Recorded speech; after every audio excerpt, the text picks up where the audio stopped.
गंजाम जिला कांग्रेस कार्यालय सम्मुख में राष्ट्र विरोधी मोहन भागवत गस्त को गणतांत्रिक उपाय प्रतिवाद करिथिबा ओडिशा प्रदेश छात्र कांग्रेस सभापति उदित नारायण प्रधान और छात्र कांग्रेस कर्मी को अगणतांत्रिक गिरफ प्रतिवाद रे गंजाम जिला छात्र कांग्रेस पक्षरु विक्षोभ प्रदर्शन और कुश पुतलिका दाह करा। विगत दिन में आरएसएस मुख्य मोहन भागवत भारत स्वाधीनता राम मंदिर प्रतिष्ठा पर हेला बोली कही लक्ष लक्ष स्वाधीनता संग्रामी बलिदान उपरे प्रश्न उठाई असम्मान करथिले। एणु एहाको विरोध करी मोहन भागवत भुवनेश्वर गस्त समय ओडिशा छात्र कांग्रेस सभापति उदित प्रधान कला पताका देखाई विरोध करथिले, किंतु बीजेपी सरकार विरोधी पार्टी बंद करने पर राज्य छात्र कांग्रेस सभापति और कांग्रेस कर्मी मानू जो भली अगणतांत्रिक भाव गिरफ करागला ताकू विरोध करी आज गंजाम जिला कांग्रेस कार्यालय सम्मुख में आरएसएस मुख्य मोहन भागवत नरेंद्र मोदी और मुख्यमंत्री मोहन माझी पोस्टर दाह करी विक्षोभ प्रदर्शन करागला। रुद्रप्रसाद कटुआ गंजाम जिला छात्र कांग्रेस आवाहक। परंतु गत किछि दिन तले आरएसएस रो मुख्य मोहन भागवत को बयान थिला 1947 मसीह देश स्वाधीन होई नथिला, राम मंदिर प्रतिष्ठा पर देश स्वाधीन होइतिला। यह द्वारा जना पड़ुछि जे आरएसएस और बीजेपी दल स्वाधीनता संग्रामी मानकु अपमान करूछंती।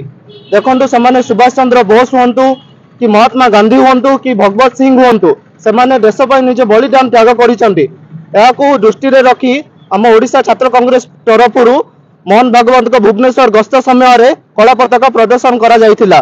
गणतांत्रिक उपाय हिसाब से कला पताका प्रदर्शन करबा विरोधी दलर काम कार्य अटे। यापर भी आमर छात्र नेता उदित प्रधान और किसी निरीह कांग्रेस कर्मी को छात्र कर्मी को एबे जाई राज्य सरकार बंदी करी रखिचंदी।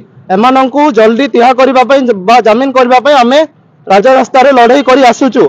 जदि जल्दी न करिबे आगामी दिन में राजा रास्ता रे लड़ाई हबो और जो पर्यंत उदित प्रधान को रिहा करि नांती से पर्यंत आंदोलन जारी रहइबो।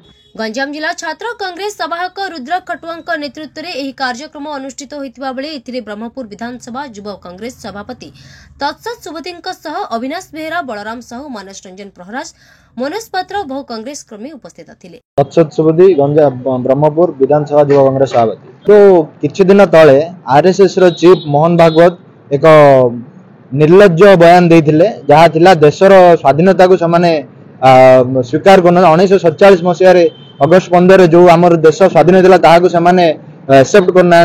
से कहिथिले ना राम मंदिर जो प्रतिष्ठा होला सेबे देश स्वाधीन होता। यह अगणतांत्रिक बयान थिला, जहा आमर हजार हजार लक्ष लक्ष स्वाधीनता संग्रामी उपरे माने प्रश्नवाची सृष्टि कर देथिला। एहाको विरोध करी आम राज्य छात्र कांग्रेस सभापति उदित नारायण तांगर आरएसएस चीफ कर भुवनेश्वर गस्त बेले कला पताका देइथिले, जहा समस्त विरोध बेले करंती। आमे पूर्वरु देखिजे जेतेबेले बीजेपी विरोध दल रे थिला से बाचस्पति पोडियम उपरकू निजे मोहन माझी डाली फिंगिथिले।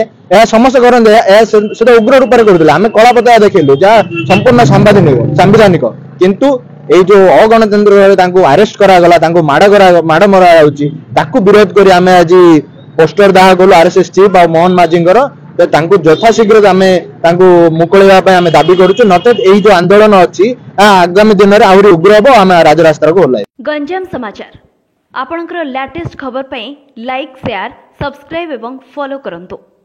गंजाम समाचार फेसबुक, यूट्यूब, ट्विटर पेज को अधिक तथ्य पई विजिट करंतु आम वेबसाइट www.ganjamsamachar.com।